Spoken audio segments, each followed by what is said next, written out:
the layoff towards Tom Lennon. Tony McManus thought about a pass outside to the right, holds a little chip. It's a smashing score, a goal and 2 points by Tony McManus of Roscommon, and there are 2 clear goals between the teams. One man who took his fair share of the responsibility against Galway was their experienced full forward, Tony McManus. Coleman, who had a very good first half, he's found the space closed down in the second by Gary Wynn.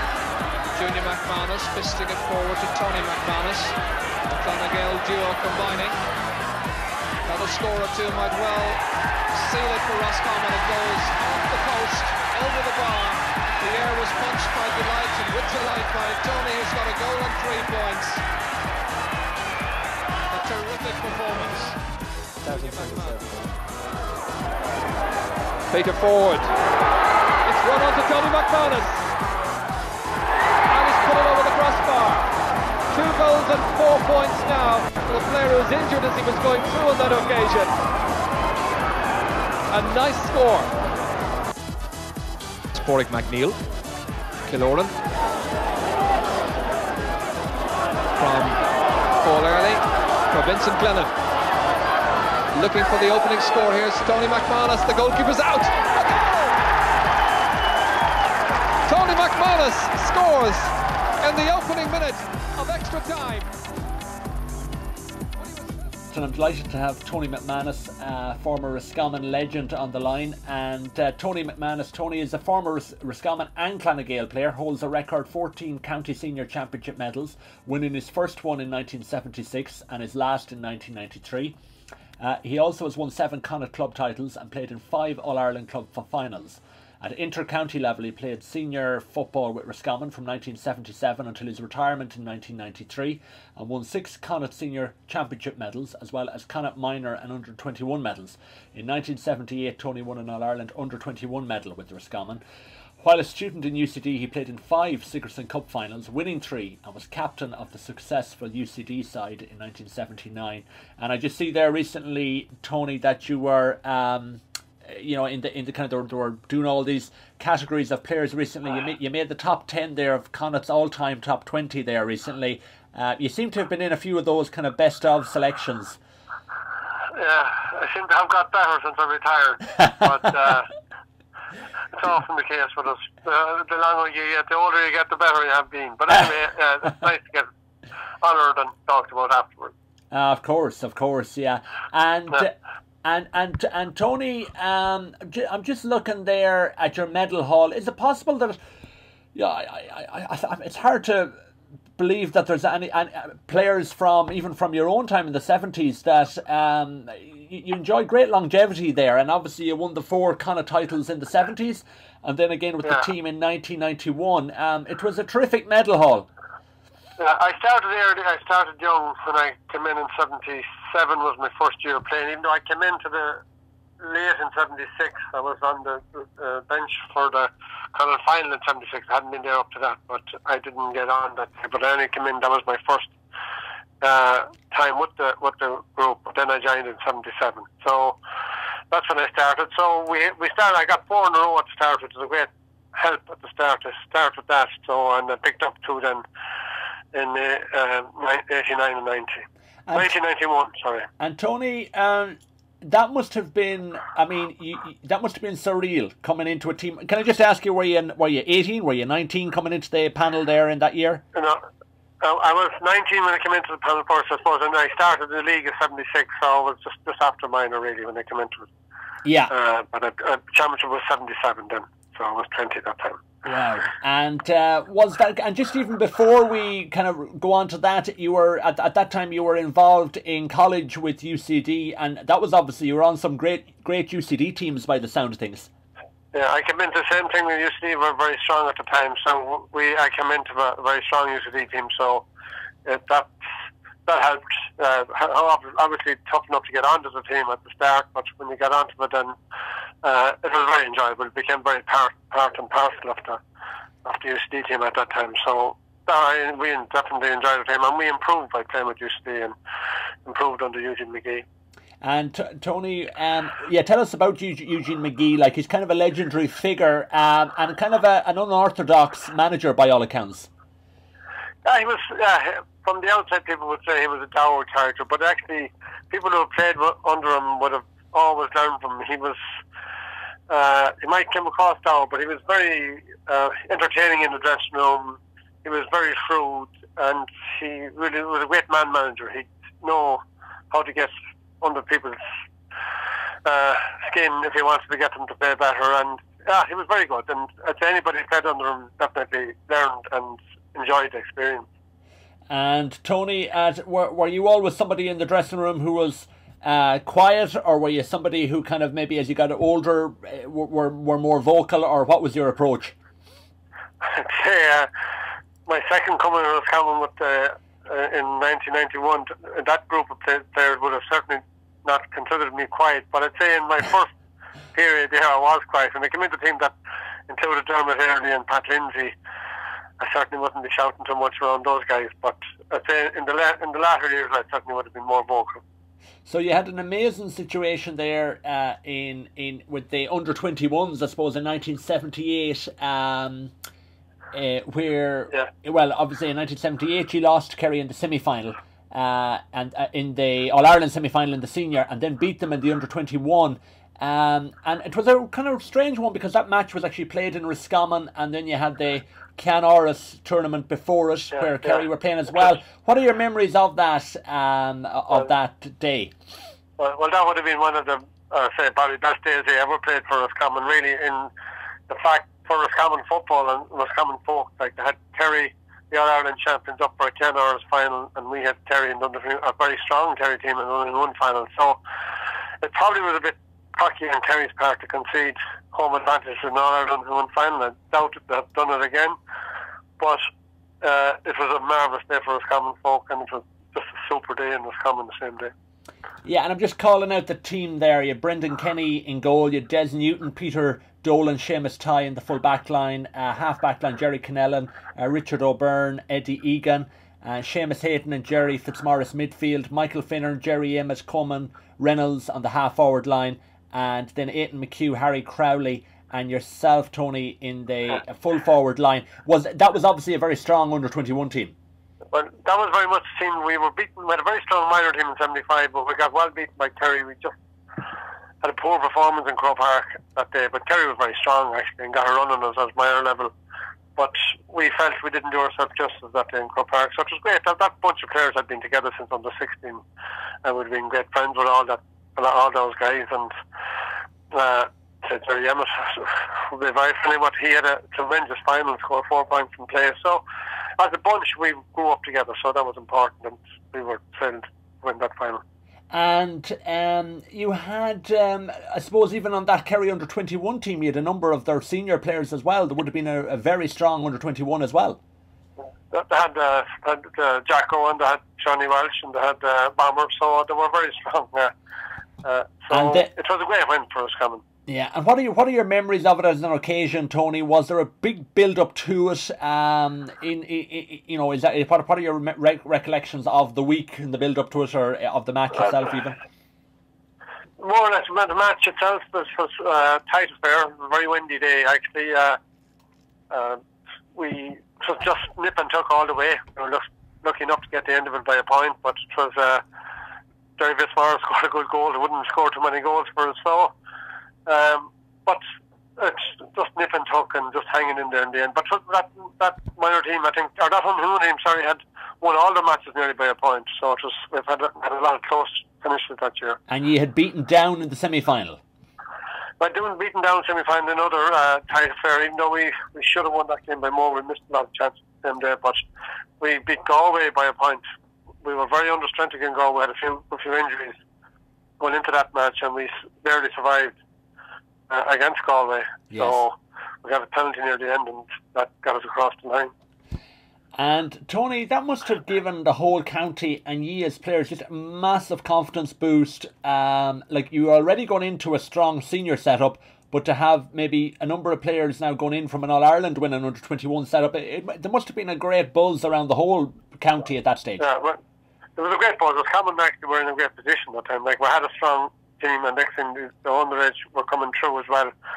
And it was a great buzz and great fight, great fighting for place on the senior team. So it was a lovely time to be involved with Roscommon, especially for me, so young, coming into it. So I was very, very lucky to get into the Roscommon team that was strong at the time. And I just see there, reading some of the articles there, you know, I just see a quote from you there where you're saying you'd be marking Seamus Tighe in training, and it'd be ferocious, the kind of the tussles and stuff. Yeah. So we were having Seamus. We used to travel from Dublin. He was in college in Dublin as well, so we'd be travelling up and down together. But I remember one near the end, coming for the final, we were really getting tired of the fair, and he turned to me and said, you're pretty sure you're okay. I said, I just said nothing for a minute. I said to him, I think you're pretty sure as well. So we just laughed and continued. And I'm right in saying, at that stage now, Tom Heenan, did he go from being under 21 manager into being senior manager? Am I right in saying that? Yeah, you're right in saying that, yes. He was our under at the time, and he went on to senior manager then. I just don't ask me exactly what year he went into senior manager, but he was involved with us in that. Tony White was at the very start of that campaign, and then Tom Heenan took over Tony White. And in the senior management. Yeah, and well, I even see here it says the Clann match was first. I remember that Tom Heenan had played the first half of that match, and he came off at half time. Yeah. But and what, just tell us about him as a manager. I just heard from a good few things I've read, he was by all accounts very thorough, and definitely was getting the best out of Roscommon.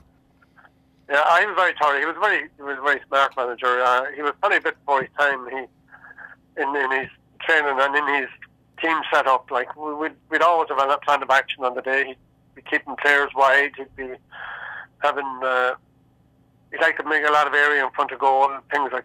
Later on in other years, other managers moved into it, but he certainly was a thinking manager. He was always planning for games ahead, and he'd be always he'd talk about the opposition, the strong players in the opposition team. But he was very, very thorough, and he was a great motivator. Like he really would get players going in the day, no question. And I see there where, like, one of the things I think Seamus Hayden is quoted as saying was, you know, with the senior team, when Dermot was taking a free, if he put the ball down with his right hand, it would go to the right corner. If he put it down in the left, it was going to the left. There was all those little tactics and stuff. All those little tactics, and all of the half forwards had to be out the field, and he was always trying out things and having players thinking, which I think is very important. Not even if the move comes off, but has people thinking and has people knowing where they should be and having people alert all the time.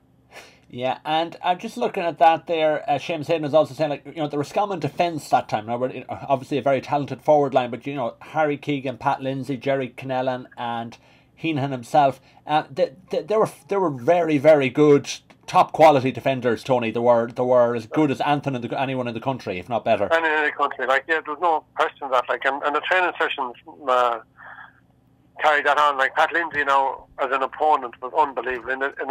Just a Mickey Mouse training session, he was as intense as he would be in a championship match. He hated being beaten, really hated being beaten. So he, I suppose, above the characters in the team, he typified that training had to be tougher and stronger than most. It was, you know, every time you marked Pat Lindsay in training, it was a match. There was no slacking. You wouldn't want to be arriving to train and thinking I'll have a kind of a handy evening of it. Yeah, no, and you wouldn't want to, yeah, that's for sure. And you quickly learned that's not the place. Mark and Pat Lindsay, you want to have your head about. And Tony, was that a hard slog for you, like doing a tough enough course like veterinary and then playing in UCD, coming home, playing for Roscommon, playing for nGael? Or was it just a way of life, or was it something that was tough going for you there all that time? No, I would never think more tough going. It was just way of life, a lovely way of life at the time. Yes, when you're winning. My friend and winning, we were thereabouts.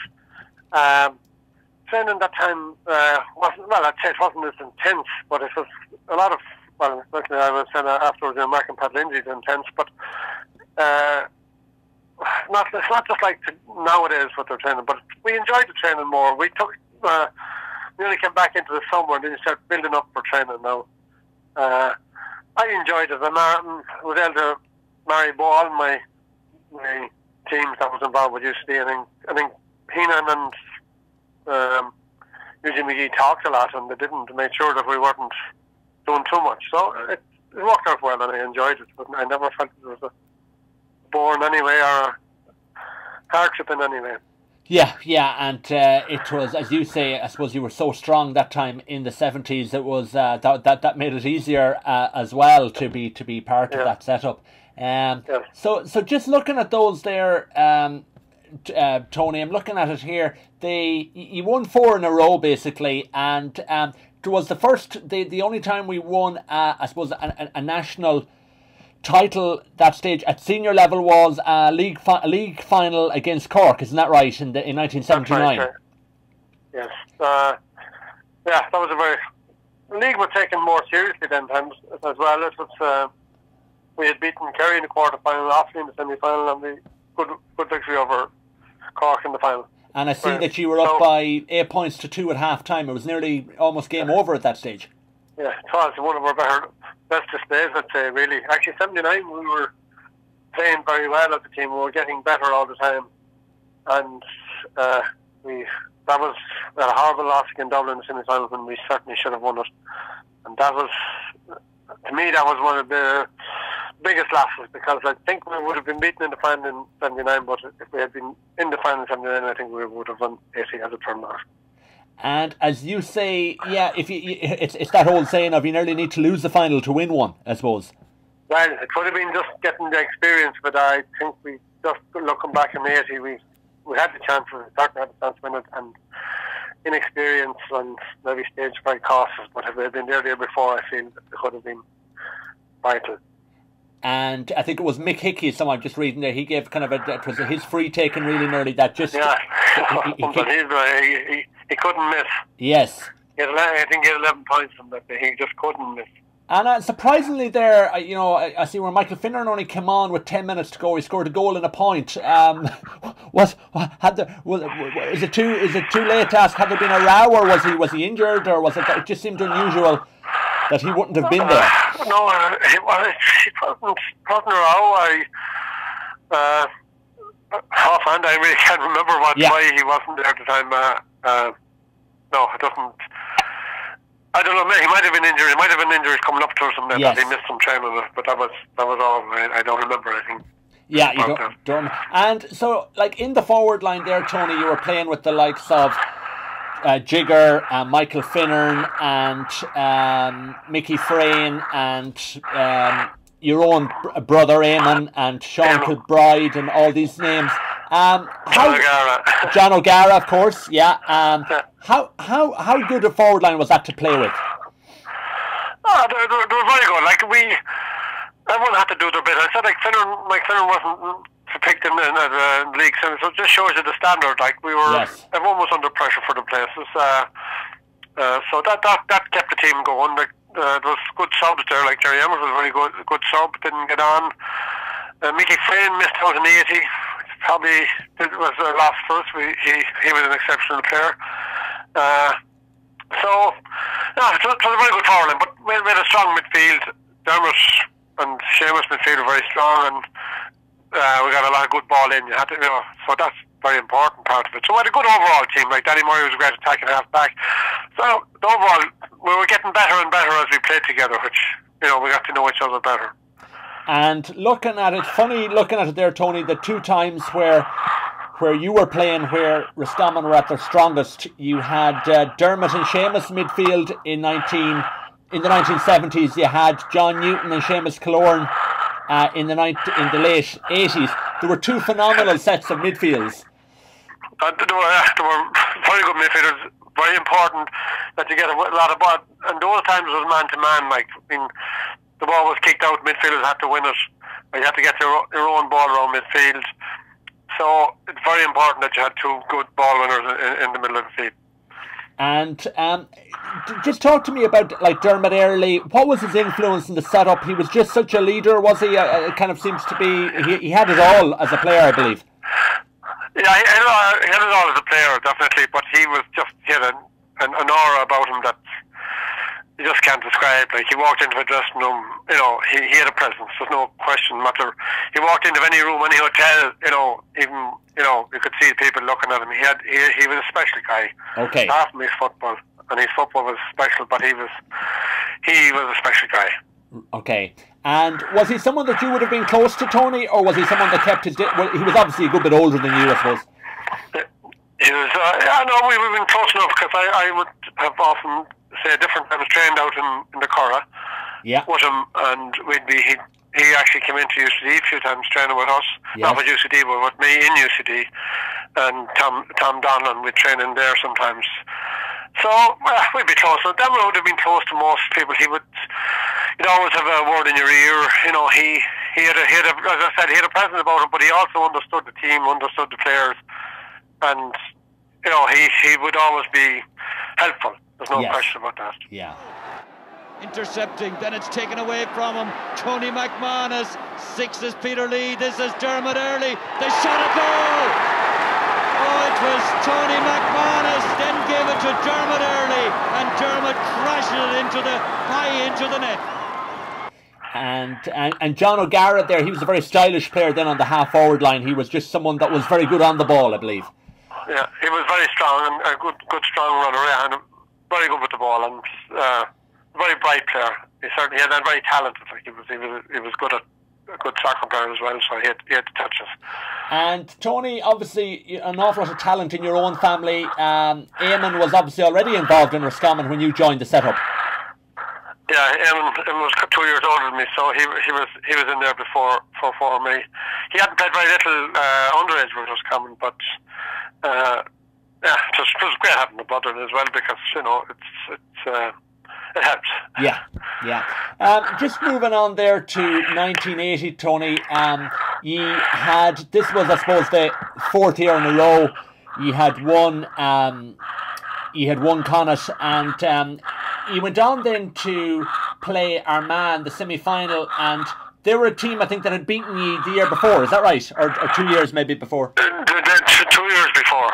77 they'd beaten us. No, 2 years before, actually. Yeah. And actually, there was very little between ourselves and Armagh at the time when we came together as a team, and maybe in 77 we got to better them in 80. But as I said, the two teams sort of nearly grew up together at the same time, and so we played a lot of tight matches together. And Joe Kiernan was obviously on that team, was he, I presume? Joe Kiernan, Paddy Moriarty, and Jim McCarr was my nemesis. He used to be marking me most times. So yeah, I see. You still scored 1-2 on him in the semi-final. Well, if I meet him now, I'll tell him that again. But anyway, we formed good partnerships, good friendships with those guys actually afterwards. And I believe you went travelling, didn't you? You went to... We went to America. Yeah, I went to America in 82. Yes. 81, 82, and we played 3 matches against them out. They were very competitive matches, but as I said, both teams came together and we formed a good bond and good friendship, and still have it, still exists. Like Joe Kern would be friendly with a lot of Roscommon guys, and likewise I met Jim McCarr last year. He was down, he called up the Seamus Hatch, so we'll be still friendly with all them fellas. And I see where Michael Finnan, he scored 1-8 in that semi-final. Like, that was a remarkable haul, wasn't it, Tony? Super, all right. He was, and Michael was capable of that. Like, he had great talent. He was definitely capable of that. He had the talent to. If his days going well, he'd make it pay. What was it about someone like Michael Finnan, Tony? Was it speed? Was it reading of the game? Was it everything? What was it that made him now special forward? He was very skillful. He had tremendous skill. Yeah. He grew up as a child prodigy. He played underage. He played way above his age all along.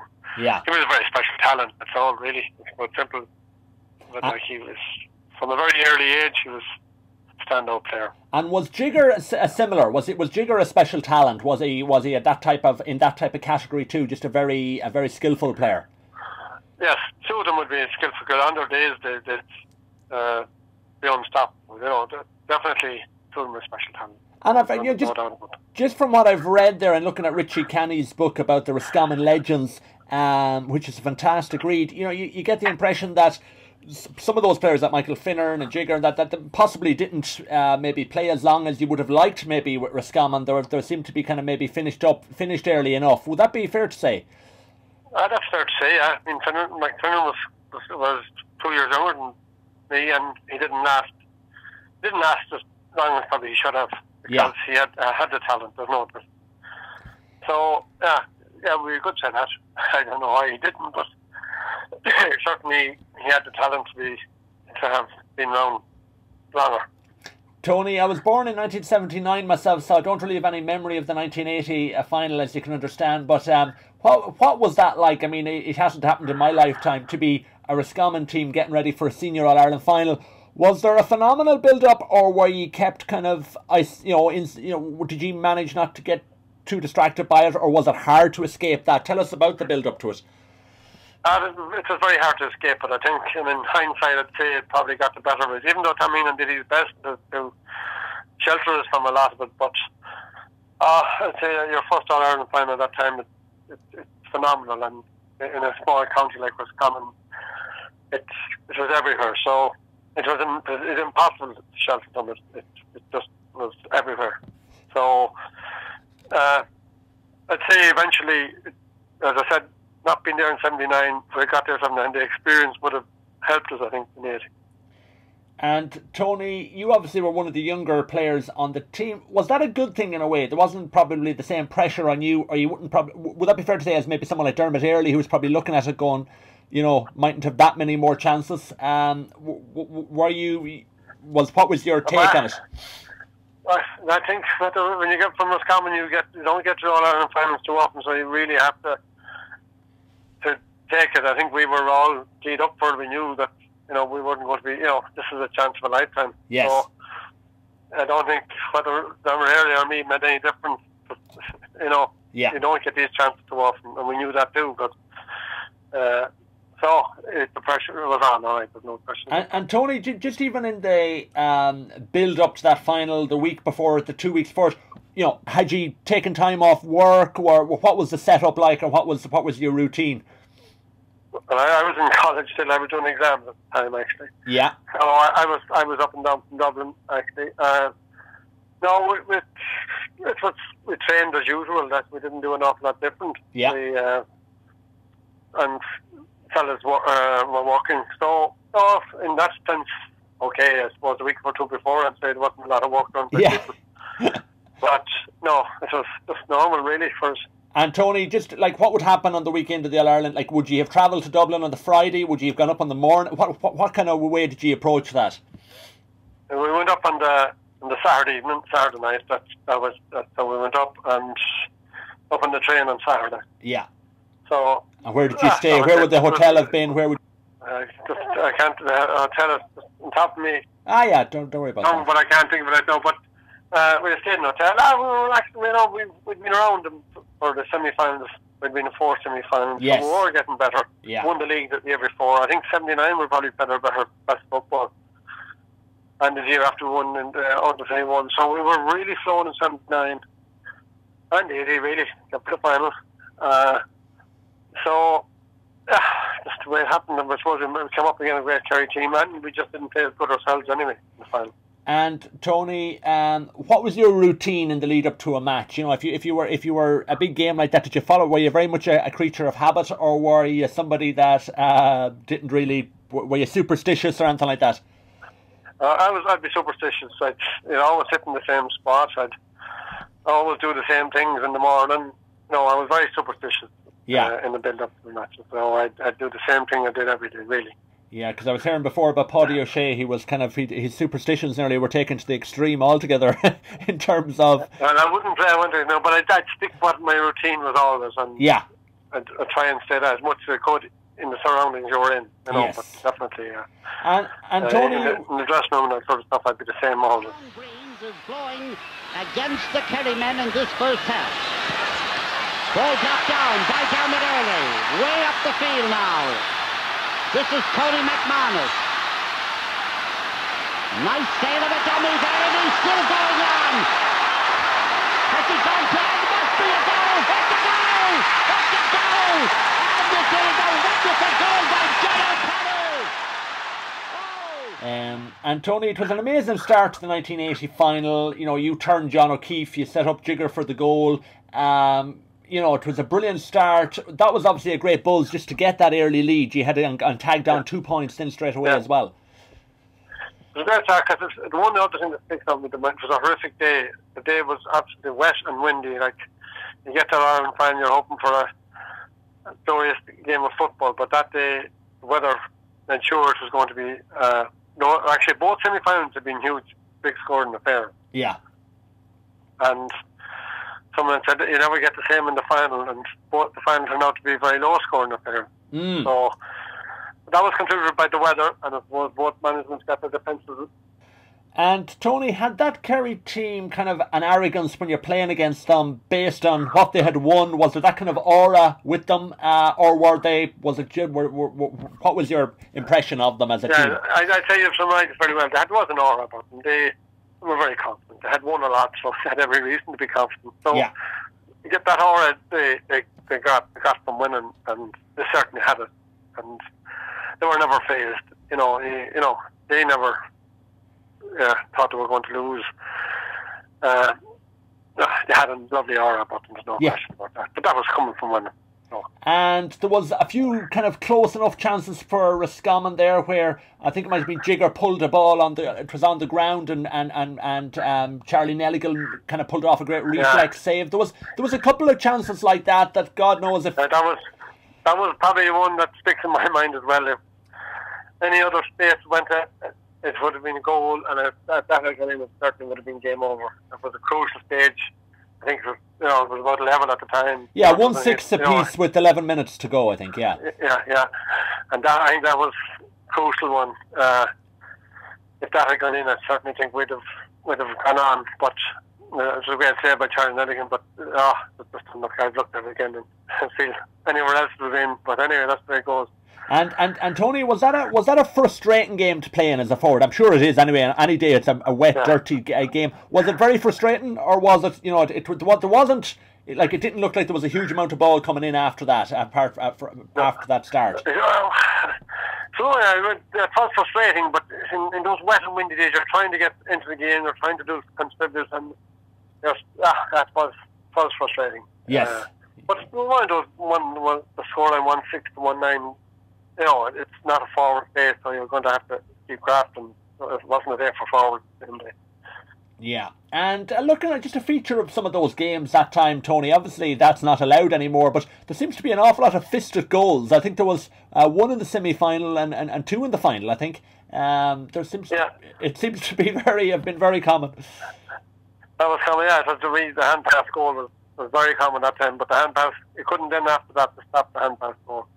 So I don't know what year they did stop, but it was stopped. And Tony, what's your impression on that? Was it something, a skill that you thought should have been left, or were you happy enough to see it go, or had you any opinion on it? I didn't mind it one way or the other. I could see why they do it. Like it's not as glamorous the ball to hand pass it in as a good kick goal, or when the back of the net is shaking. But no, I didn't have a lot of thoughts on it. Yeah. So it went. Tony, there was a good few kind of just the final whistle goes a match like that. Is it absolute devastation? Are you numb? Is there any feeling at all? What is the sensation? Numb, I'd say. Yeah. Devastation. Get me out of here. Just to wait for the ceremony presentation. Not a nice feeling. We had built up a lot for it. It wasn't like we really had ourselves built up for it. We really fancied ourselves. Yeah. And it was devastation. Yes. And like it's, I heard someone saying that Kerry there, I think it was maybe in an interview a few of you had done together with Seamus Duke. I think one of the players was saying that one of the most annoying things was the fact that Kerry nearly didn't over-celebrate. They nearly had become used to it at that stage. Exactly. That's well, they had to, and in fairness, they had. Yeah. So, yeah, but that didn't really work. Well, it didn't matter to me, really, whether there was a celebration or not. Of course. They won All Ireland, we had lost All Ireland, that was it. Tony, there was a few digs kind of at Roscommon after that final. You had Pat Spillane saying it was the most physical game he'd ever played in. I suppose that in itself wasn't the worst thing to say, in the sense that, it was, I suppose, very physical, but it kind of, even Micko there was almost an insinuation that Roscommon had been overly physical, and that seemed to be, Dermot Earley subsequently sounded very annoyed about that. What was your impression of some of that stuff that was said? Didn't particularly like it. I didn't think it was Nick O'Dwyer any favours, or any, some of the Kerry fellas who said it any favours. Well, that's Clann, did his dive and axe, and what we could do about that. Yes. But I felt at our end of the field, we got as much pulled and dragged as they got as much pulled and dragged, and that's not. You know, they have to look at the stats of it. Like there was a lot of pulling and dragging going on all over the pitch. So it wasn't just one end that happened. So I mean, I was definitely disappointed. Nick O'Dwyer's comments afterwards. When he went home to Kerry, he said nothing in the hotel in the Burlington that morning. When he went back to Kerry, he changed his tune. So that upset us. It was all right, and Dermot was definitely upset about it. Yeah, and Tony, the mood obviously in the county after that was obviously devastation. Was it? Did it take a while to kind of to get out of that? I'm sure it did. Oh, it did, yeah. It took a while, yeah. Well, was in reality the team never really recovered from it. We were beaten in the first round the following year. We were beaten in the league final the following year pretty poorly. So I would say, yeah, psychologically it took a big toll on the team because they had put a lot in for the 4 years to win 4 Connacht titles in a row. So it definitely shook the team to the bone.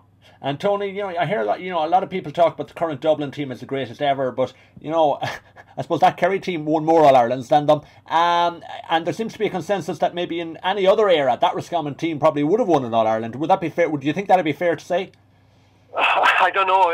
From our side of view, we as I said, we were getting better every year from 77 to 80. Yeah. And I thought 79 was the one that we let slip that eventually cost us. The others we can take were beat by better teams. And with 79 semi-final, if we had won that, as I said, I think we would have won the 80. So that was one hurts me most. And Tony, did you what happened after that? I mean, we had a situation then where it kind of went into decline after that. Was that a very depressing scenario after being through a kind of a golden era? Was that very hard to get used to? Was it very hard to kind of... Well, I suppose when you look back at history, with a team like Roscommon, who wouldn't have a big population, wouldn't have a big amount of players, yeah, they're going to go through their lull periods now. It was difficult enough living through the lull period, but I was also involved with nGael at the time, so that was a big sort of...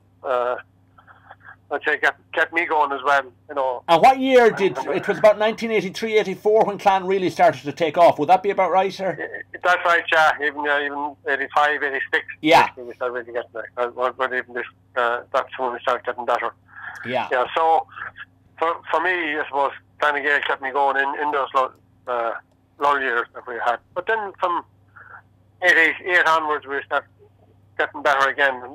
Teams just don't come overnight. It takes a gradual build-up, you know. So young players start coming in, and the team getting a shape about itself. So I'd say in 77, 78, we start building again. And I think it was maybe in 1982 maybe that Roscommon lost 121 All-Ireland to nGael maybe, and you had the likes of, I suppose, Des Newton, Pat Dury, probably Paul Earley. They started to come through. I suppose it was going to take them a few years before they settled into the side, as you said. The problem for them is that with the team, there wasn't really enough of the older teams still strong. Yes. They two-minded come in together, and it wasn't just the ideal way for them to come into it. And that would nearly remind you of the Roscommon minor team in 2006 in a way, Tony. They kind of arrived into a senior team which was not really in a good place. Wouldn't that be, I think, fair to say? That's fair to say, and fair to say that they were pushed too quickly than minors. Like, we were under the ones that was being pushed in, you know. Yes. So certainly the case, there was that minor team just they were pushed way too quickly after that, and they had no basis. The senior team wasn't strong enough. Yeah, you know, to bring them on. Dermot Earley retired then in 1985, Tony, and that was a massive gap there straight away in the middle of the pitch. Someone I suppose that you had been playing nearly with for 8 years at that stage. That was a big blow, I suppose, to lose him. I suppose he couldn't go on forever either. No, I know it was a time had come. He had served as well, and it was come over in decline, so it was even getting more difficult. For the last couple of years for Dermot, but it was just a cycle that was happening in Roscommon, and so losing Dermot was always going to be a big loss for the county. But certainly he had, that was the end for Dermot. He had served his time and he had been a great servant. Tony, Marty McDermott, did Marty come in the late, like 88, 89? Yes, yeah. And he was obviously, no more than Tom Heenahan, it sounded like he was a very thorough operator. Roscommon were back up again, being a serious force again. Yeah, he was very, very thorough. Much the same as Tom Heenahan, actually. Yeah, he'd be modern manner. He was nearly ahead of his time at the time. He was very much... He'd a lot put into preparations, a lot of thought put into the opposition, a lot of thought put into his own team. There was no stone left unturned with Martin.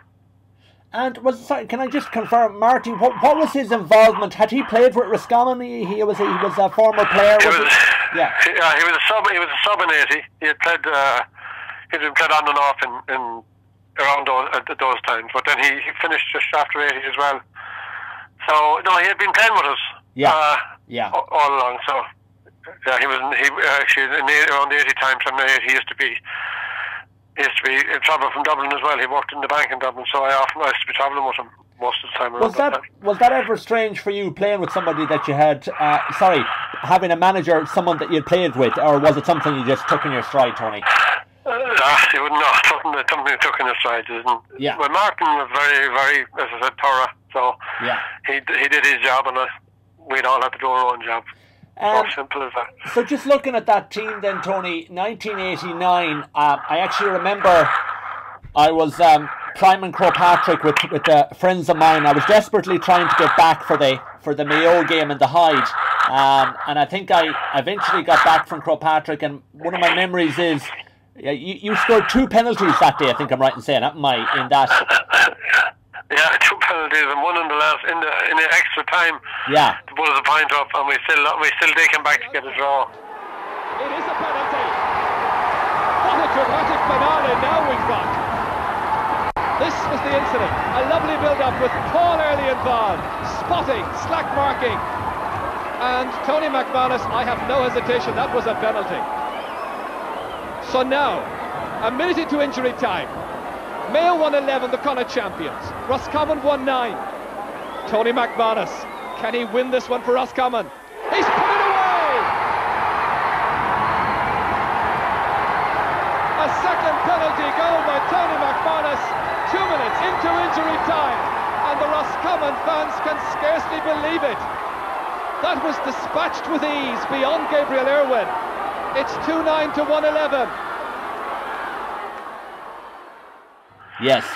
And they beat it in the replay in another tight match.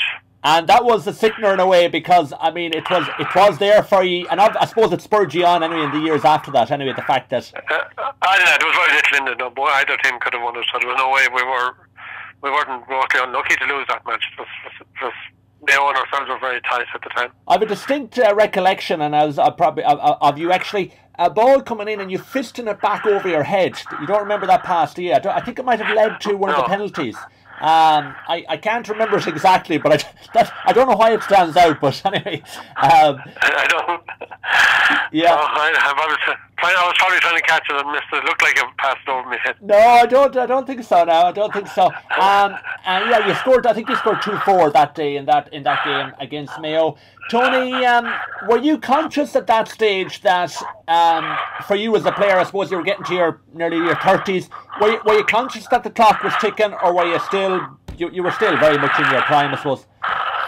Yeah, I don't know. When you're playing in a rival, I wasn't conscious of it, and I'm dumb to say when you talk about Dermot and the rest of them, they weren't conscious of it. You're playing on the day, and you're playing for the year. And I suppose when the championship finishes, maybe you reassess things, but when you're playing, you don't think that way anyway. And you were obviously, but I suppose the difference was you were one of the younger guns in the 70s team. Now you were kind of maybe one of the main leaders in this team under Marty McDermott. Yeah, that's true. Yeah, I said it would have been quiet in the 70s. I wasn't going to be shouting on Dustin, but certainly had your say in the 9th Marty McDermott's team. You know, you'd voice your opinion. There's no question about that. You'd be getting more senior. You'd be expected of you, and just to a natural progression, really. And like just looking at those battles with Mayo over those few years, I mean, It was a serious Roscommon team, but it was a great old Mayo team too. I'm just looking at the Kevin McStay, Willie Joe Padden, TJ Kilgannon. Yeah. They were very evenly balanced match teams, weren't they? Oh, they were, and Mayo were looking at the winner of Ireland in '89. Like they had the chances that they against Cork. And who's to say if they'd held on to John O'Mahony, maybe they would have. I don't know the politics of Mayo, but no, there was very little in it. Both teams were very strong. They were good, two good teams at the time. Yeah, and I'm just looking at the 30th of July 1989, the final replay. It was Roscommon 2-13, Mayo 3-13, I think, after extra time, isn't that right? And yeah, that's right. Yeah, and then Tony, you'd scored 2-4, Vincent Glennon 4 points, Paul Early 2 points, Seamus Killoran a point, John Newton a point, and Eamon McManus Jr. a point. I suppose then in 1990 you eventually got, it was Galway then in the, I think in 1990 we beat Galway, but I'm just looking at the first game there of 1990. It was a quarter final against London, and Tony, you gave them an awful hammer, and 5-16 to 1-5. That time, in recent years, London have been competitive, but at that time they weren't really, were they? No, they weren't. They weren't really competitive at all. Yeah. That time. So no, they were struggling, I think, get teams together, but it changed dramatically in London after that, and they got stronger. But no, that was easy. that was it. Yeah, and Tony, then it was in that 1990 final, it was Galway, I think you beat, I think I'm right in saying, July 22nd, 1990, and you bet them 16 to 111. Yes. Yeah, what are your... That would have been... My memory of that was when Eamon Jr. had an absolutely strong one that day. Yes, he scored 5 points, and Paul Early got 4. I think I've seen him right here. Yeah, the two of them were actually brilliant on the day. Valdedi was playing for Galway at the time. He was pretty useful at the time. Yes. And there's some my memories of that day actually more than anything else of Junior and Paul Early having 2 good games. And it runs in loose towards Tommy Lennon. No goals in the game so far. Roscommon looking for a penalty. It comes to Tony McManus, and he has the wisdom to top it over the crossbar. Like the best efforts of Fergal O'Neill and Val Daly, it was Roscommon's day. Somewhere in there, Paul Early held the Nestor Cup. Indeed, it was just award for a county which had lost 4 Connacht finals in 5 years. And now they look forward to a date with Cork in the first of the All-Ireland semi-finals. And Tony, what was that like for you? I mean, at one stage you were kind of winning Connacht provincial titles for fun. Suddenly you had this 10-year gap. You obviously appreciated it an awful lot then, given that time gap. I definitely appreciate that one in 90 because, yeah, as you said, the 10-year gap. When I started first, I thought we'd win them every year, and then you have to wait 10 years for the other one. So that one was very sweet. Yeah, and then it was on from there, Tony, then to the semi-final against a Cork team, I suppose, that had, I think they played in 4 All-Ireland finals on the trot nearly, went down to obviously, but they were a seasoned, hardened outfit, I suppose it's fair to say. They were a seasoned outfit, but the game again now, I would have felt we didn't get a lot of breaks from the referee, and we didn't certainly... could have gained or we could have won, actually. We weren't that much behind Cork on the day, that's for sure. With the free kick for Roscommon. Brilliantly taken by Paul Early. Transferred down to Seamus Killoran. Cut out, however, by Tony Nation. Prodded forward by Tommy Lennon to Tony McManus. A good ball by Tony McManus and a superb goal. But the referee has cancelled it out. No goal, says the referee. He took too many steps. The goal doesn't count, but a lovely piece of individual skill. Really industrious midfield player. Back to Paul Early. Graham once again. Going to set up the chance. Tony McManus finally taking the responsibility. And getting a beautiful point. The sides are level. Tony McManus' first point in the game. And it finished 17-10, but as you say, there was chances there. There was chances there. It was close about the last 5 minutes, I'd say. Yeah. Because my memories of the match was I had a goal disallowed early on in the first half, and so I felt we didn't get the rub of the green that day. And those type of incidents are very big for our team in an All-Ireland semi-final for the first time in 10 years. But Tony, doesn't it often seem to be the case that the team, kind of the underdog, doesn't get these, you know, for whatever reason, it nearly seems to be the bigger teams that get these calls more often than not. Well, definitely. It always happens, still happens. The big teams will always get the calls because at the end of the day, the refs know the big teams better and they like to keep in with them. They don't like to follow it. Yes. With the top teams. Yeah, and it nearly becomes a vicious circle then, as you say. A vicious circle, yeah. They're trying to get on Ireland final, they're trying to get big matches, and if you fall out with the big ones, you won't get them. Yeah. And then moving on to 1991, Tony, the team was still going very strong. Yeah, you bet Mayo 13-1. It went to a replay, obviously, in 91. Yes. And just talk to us about those games. You had beaten Leitrim the first day. Talk to us about the same thing, really. Ourselves and Mayo were ding-dong battles at the time. They were very close, and if they went to replays them. So we just hang on. They got the better of them because Mayo were strong at that time too. So they've been in Ireland final in '89. So yeah, we just got the better of them. There was very little in it now. There was very little in either of those two teams. And Derek Duggan was kind of like a superstar nearly that emerged that year. His free taking was unbelievable. Exactly. He was just a vital input. Every team needs someone like that to come in. His free taking was super. Yes. He was a big man, and it was great to see someone like him come into the team and liven it up and sort of freshen it up. It's great to see someone there freshen the team up. And obviously, it was the first day of those two games that he had kicked that massive free in Castlebar. Tony, before he kicked that, were you thinking, no, this is not going to happen today? Was it looking? Did you nearly feel like you were gone? Yeah. I honestly had a hope that I said it's all or nothing. There was no point in kicking it in. Really, he was such a good kicker of the ball. Yeah, I was hopeful. I wouldn't say he was a very good kicker of the ball. In training, he had been. He shocked us by the length of his kicking. Tony McManus. 20 metres out. That's his second attempt for a point. This one he's got. Roscommon lead by 3 points. Tony McManus, or rather it's Derek Duggan against Dermot Flanagan. Now Tony McManus again trying to step into the breach here. Engineers something for Roscommon. John Newton kicking with the outside of the right boot, and they're on level terms. It's 1-8 for Mayo. It's 11 points for Roscommon, and that's the captain who leads the way. So you were back in an All-Ireland semi-final again, Tony, and I suppose nowadays people kind of forget we're so used to Super 8s and quarter-finals and all that. Like a semi-final, you were down to the last 4 straight away when you came out of Connacht. What was the attitude going into that Meath game, Tony? You were obviously very confident. We were very confident because Meath had after having their saga against Dublin. Yes. Which meant when they had to be tired out and exposed. Yes. And we were again. There was a game. Another way I look back in games that we certainly could have won. Yes. And it was there for us really. We had plenty of chances.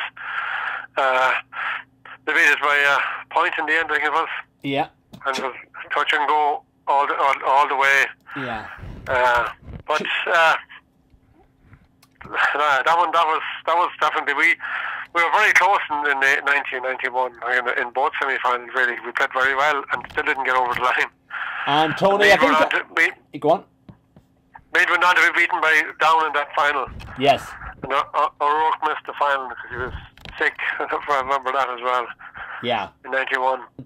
Tony, for 55 minutes, I think I was reading somewhere, Roscommon had been the better team for 55 minutes of that game. I think just in the last 15, Meath got a run and kind of hauled G, and I think Tommy Dowd kicked a couple of fantastic scores. And in the first half, Paul Early was absolutely exceptional. Yeah. He could nearly, we were awful close to actually having Meath but away at half time. But they hung in there as Meath would and just about survived. That's what happened. And Meath were resilient at the time. They never gave up, honestly. Yeah, and they pulled, and Brian Stafford obviously as well, no more than Derek Duggan was fairly handy on the frees. He was hard. It was a good meeting. Yeah. Like, they won what they deserved. They didn't win anything cheaply. They fought for everything. Martin O'Connell. Ireland was expecting to fly kick that one away, but it's 50 minutes. Tony McManus puts it on for Junior McManus, and he's put it high, and he's put it over the bar. Roscommon dominated early on at midfield, set up quite a number of chances, but Meath have come back well, and there's just a point in it. Tony McManus has a man loose inside. Duggan, if he can turn here, scoring chance, perhaps a goal. He's buried it. A goal in the final 30 seconds. There was no marking, and Derek Duggan beat the first man that came to him, and he drove it mercilessly past McQuillan. Roscommon's first goal in 5 games. Yeah, and Tony was, I mean, you know, back in the 1970s, you were winning Connacht after Connacht after Connacht. Was there a sense there in 91 for you that, yeah, we can keep going now, or were you looking at it going, God, is it like, had you any sense of that after 91? Obviously, after that, things it started to slide again a bit. What had you a sense of that, or were there warning signs? No, it wasn't actually. I thought the team was special, but I know myself, I got a few injuries. I started getting niggly injuries and wasn't getting as much fitness in, so it was beginning the clock was beginning, for the clock was catching up with me, so I knew I was in trouble then. It was too many little niggly injuries and not being able to train. Yes. I knew my own time was getting near anyway, that's for sure. And Tony, and the other great players there, like Tommy Graham, and there was other Michael Donlan. They were young players there at the time, and but maybe not enough coming through, I think. Yeah, just not enough. Ian Gavin, obviously your own club mate. Ian and Gavin came through that time. I had a very good nucleus of a team, and was a fair bit of experience in it too. But it's just not enough coming through.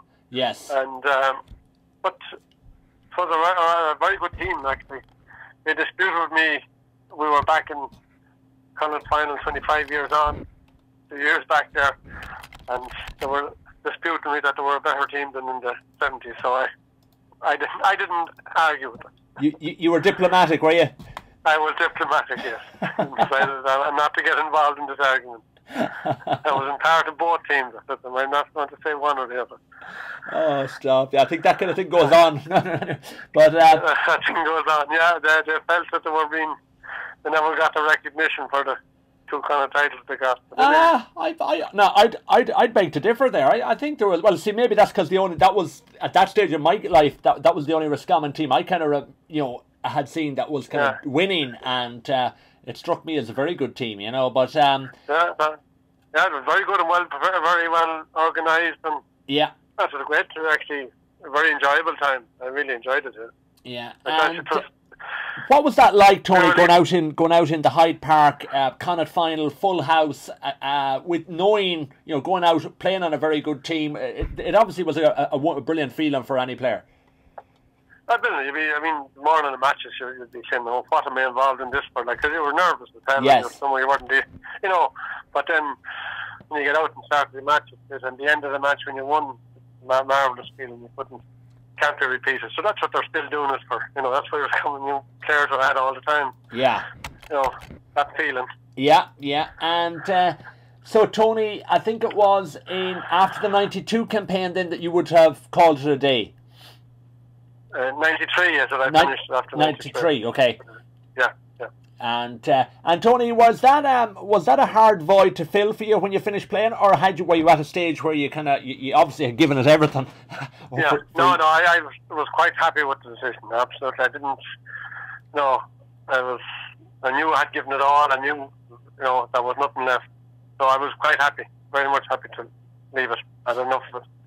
Tony, is it a big problem? We were just looking at different players. They're talented players. We see it even there with the current Roscommon. You see a lot of talented players. Maybe they're there for a couple of years and they're kind of gone then. Is that a big problem? That you can't, like my last interview was with Shawnee McDermott. No more than yourself, kind of he had soldiered for so long there and so hard at it. It's a problem, isn't it, trying to retain players? Oh, I think it's a problem with retain players. Like this nowadays, we enjoyed it. Like it was a camaraderie between the team and the supporters, and I don't think it exists as much now because the team, they're after league matches, even you never see the team around. They're back to the hotel and they're gone. You know, that's missing. I think where we were there, we were back to the hotel. All the supporters came into the hotel. You know, yes. It was more of a camaraderie with the team, but that's the way every team is now. It's professional now. They're in a bus. They're going back to the swimming pool after matches to warm down. I think they're missing a bit that we had, which was more enjoyable, I felt. As you say, as amateurs, yeah, you'd wonder what the payback is when you're almost having to be professional like that. They have to be professional. Yeah. I mean, if they're, there's no other way for them. They can't do anything else, and just over the top, I think, at the moment, Yeah. But every team is doing it, so there's nobody going to pull back because they can't pull back, Yeah.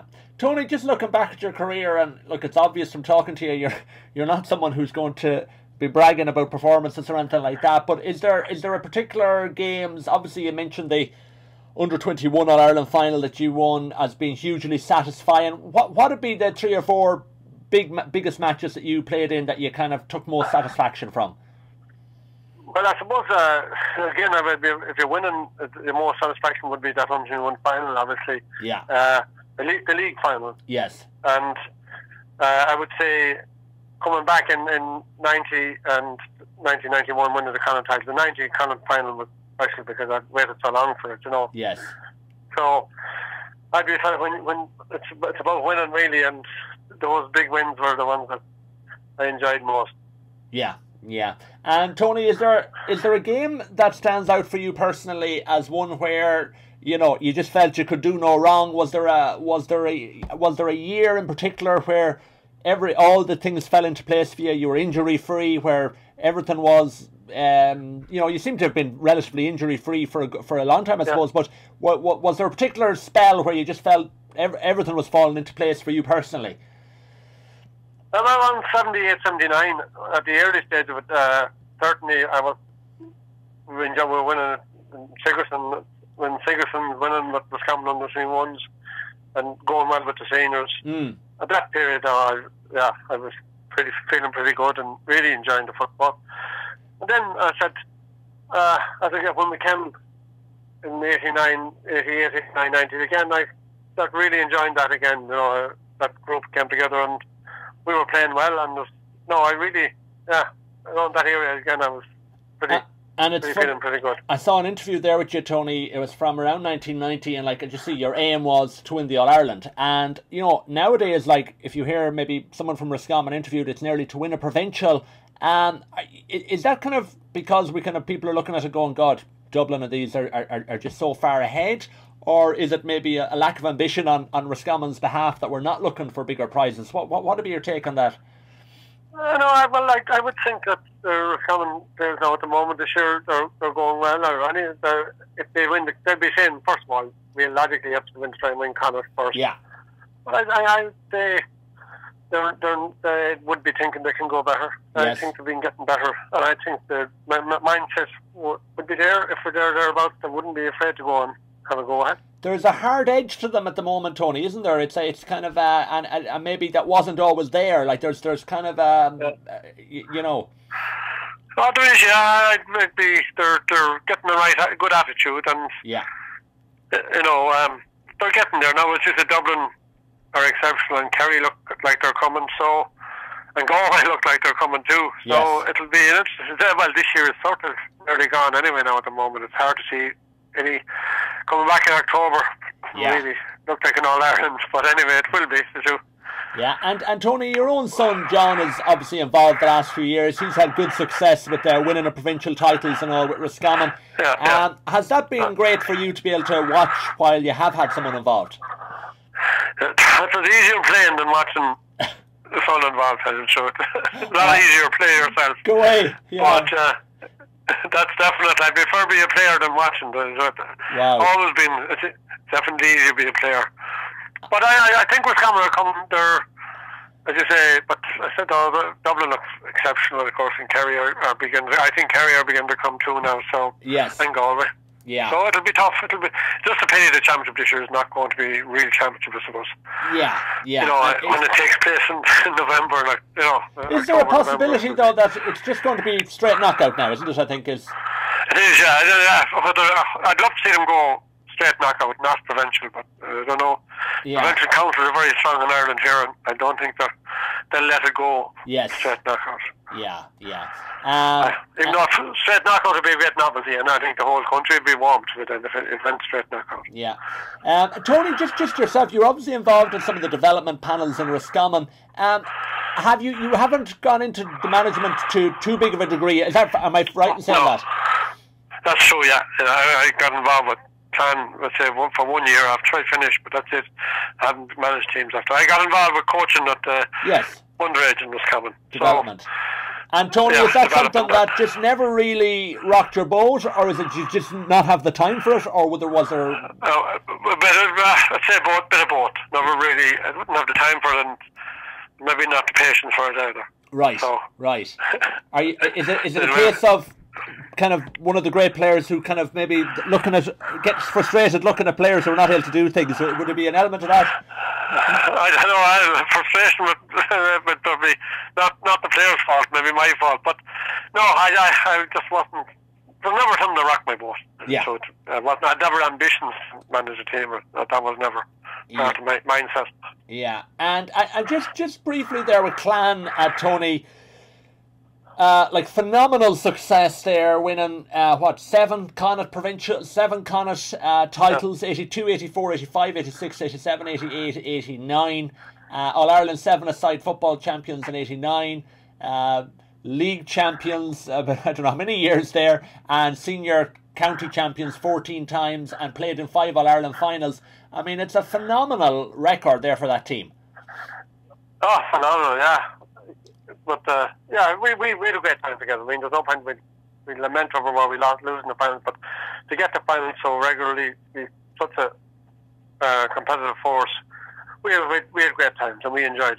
And you know, I can't be looking back. If only this, if only that. No, really look back and really enjoy those times, and we'll be great friends, all of us. And Tony, great friends for nGael. Tony, just so I clarify, just with Roscommon. You mainly were in the corner. I think I'm right in saying that. Was it usually you were usually corner forward, or were you did corner? Different positions. Corner or full usually. Full near the end or corner, or in '91 I was kind of centre forward again for a while. Yes. Well. So no, I need a centre forward or 2 corners. Anywhere in the full forward in that range. Yeah, and had you a preference yourself? Not really, no. Anywhere in the I wouldn't mind actually, no. Yeah, I like to vary. I mean, I wouldn't mind. I didn't mind coming out in the forward line. Just where you get stuck in a rut in the same position. But no, didn't mind really.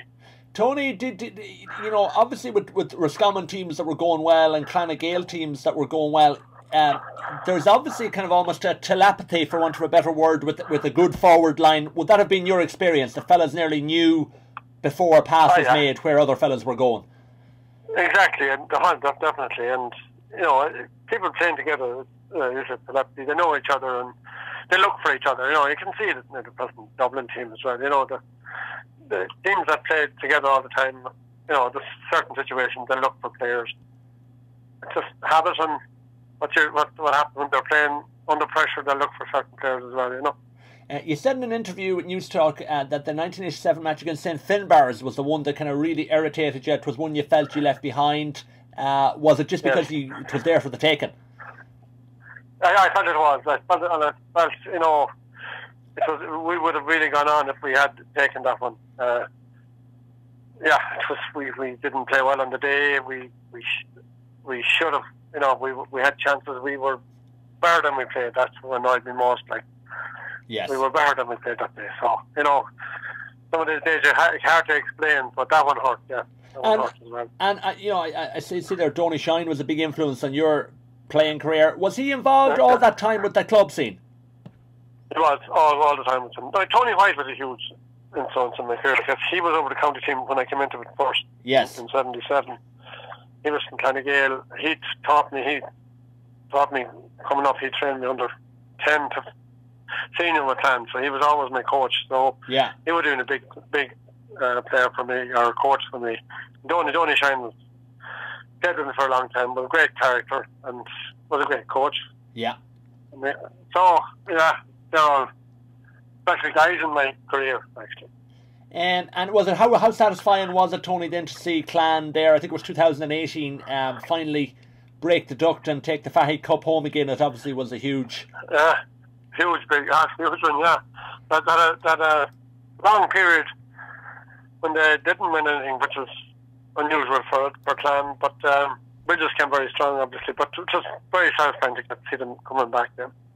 Tony, what? Just a final few questions there. From your own perspective, like what makes a very good forward? Is it, from your point of view, did you always feel you worked harder than other players to get to your level, or was it something you always felt you had good instincts? Was it a mixture of both? What would be your feel on that? Well, my feeling in a good forward is that they're hungry. They want the ball. Yeah. And they're always trying to make themselves available. I watch players and just see who's just really wanting the ball when it matters most, Yes. And that's the type of player that's hungry, that, he can't have enough of it, and the defender that's marking him is really going to be under pressure to stay with him. So, and Connor Cox very much ticks that box, doesn't he, when you see him playing now for Roscommon? Yeah, he has been massive influence in this. Exactly, he wants the ball and he's good with the ball, so yeah, he's exactly ticking the boxes.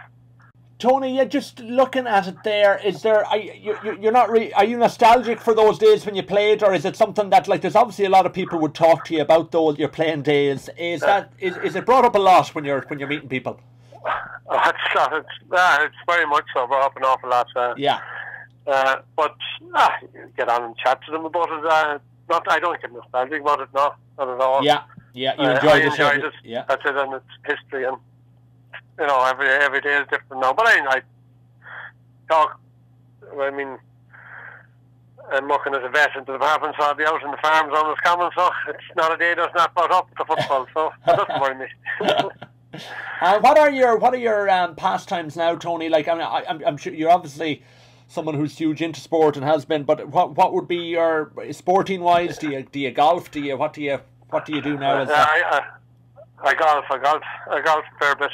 Yeah. And I go to all the matches, and I do all sports. I'd be interested in all sports. So really, I'm in the middle of lockdown. I'm lost without live sport, but and we got back at the golf again. We're okay. And Tony, who do you follow in the soccer? Tottenham. All right. Yeah, before Mourinho, but Tottenham before Mourinho. I'm afraid I'll have to go away from him. He's not a very likeable character, sure isn't. He couldn't have tried.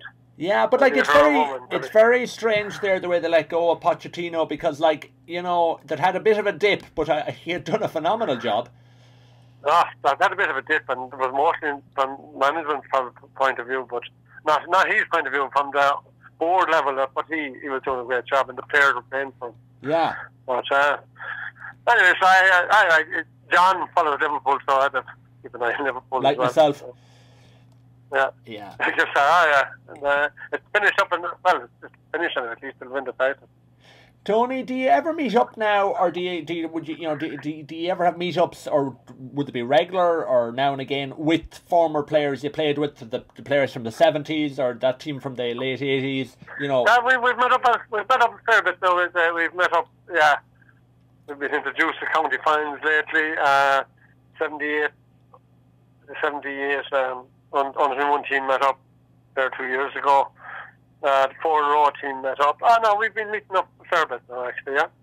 And obviously that's lovely to catch up with fellas from those days. That is very good. No, we'd be regular.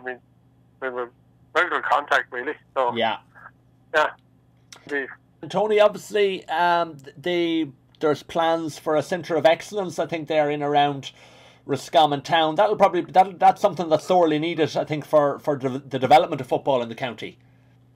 Definitely. So every county has it now, and very badly. But it needs to be in Roscommon town, really, though. Yes. You know, because I mean, a lot of Roscommon footballers come from Dublin now, so the closer they are to that, the better.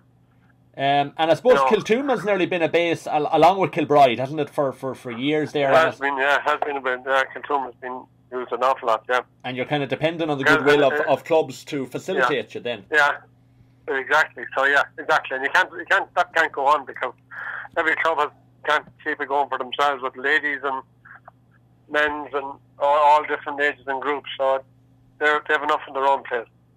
Tony, just I forgot to ask you: is there what other? Is it just?